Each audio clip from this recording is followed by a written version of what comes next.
Hey, I'm Nicole Byrne. I'm a therapist in California, and one of the questions I get most often is, what actually happens in EMDR, and how does it help with fawning or trauma? So today I want to walk you through what EMDR looks like when we're working on fawning and people-pleasing patterns. I'm going to keep this practical, not theory heavy, just what the process actually looks and feels like. So first, a quick recap. Fawning is when your nervous system learned that keeping the peace, meeting others' approval, saying yes, that's how you stayed safe and loved. And in EMDR, we understand that your brain doesn't just store experiences, it stores beliefs about yourself. Things like, it's not safe if I disagree, I'm only lovable if I'm easy, I'm responsible for keeping everyone safe and calm. These beliefs get wired into your nervous system, so even now, when you're with safe people, the body still reacts as if disagreement is dangerous. That's where we're working on. That's the type of thing we're working on in EMDR.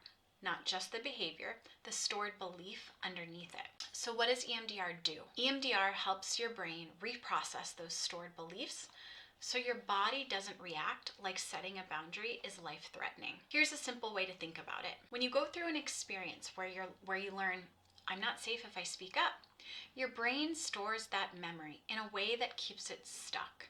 It doesn't integrate.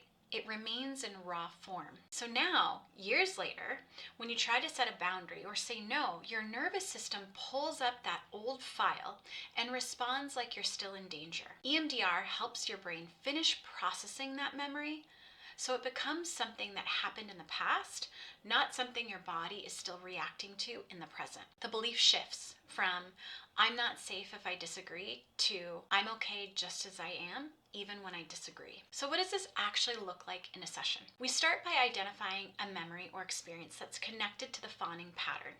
It might be a specific moment, like a time when speaking up left you feeling really hurt or dismissed, or it might be more of a felt sense. This is what it felt like time and time again growing up when my needs weren't okay. Then we identify the negative belief attached to it. I'm not safe, I'm too much, I have to keep the peace. And we start bilateral stimulation. That's through eye movements or tapping or sounds. This helps your brain start reprocessing. What happens next is different for everyone.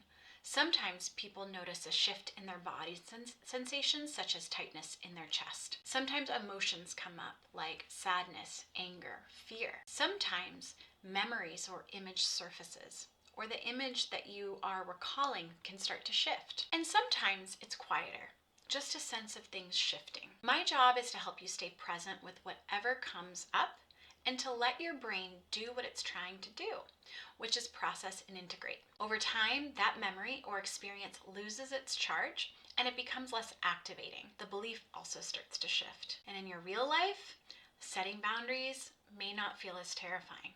Saying no might not send you into a shame spiral or panic, and your body starts to relax. I also use the flash technique, which is another trauma protocol that works really well for fawning patterns.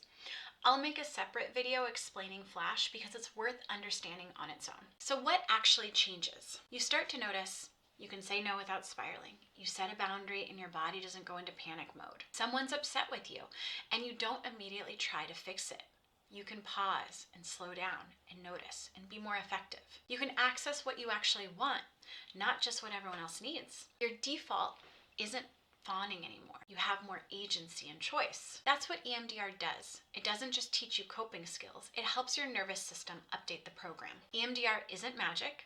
It's not one session and you're healed, but it is one of the most effective tools we have for healing trauma and fawning at the root, not just managing it on the surface. If you're curious about whether EMDR might help and more about fawning, I wrote a blog post that goes into more detail. I'll link it in the description. And if you want to contact me and have a complimentary consultation and learn more and get any of your questions answered, I'll also put a link in the bottom for you to schedule that. Take very good care, and thanks as always for listening.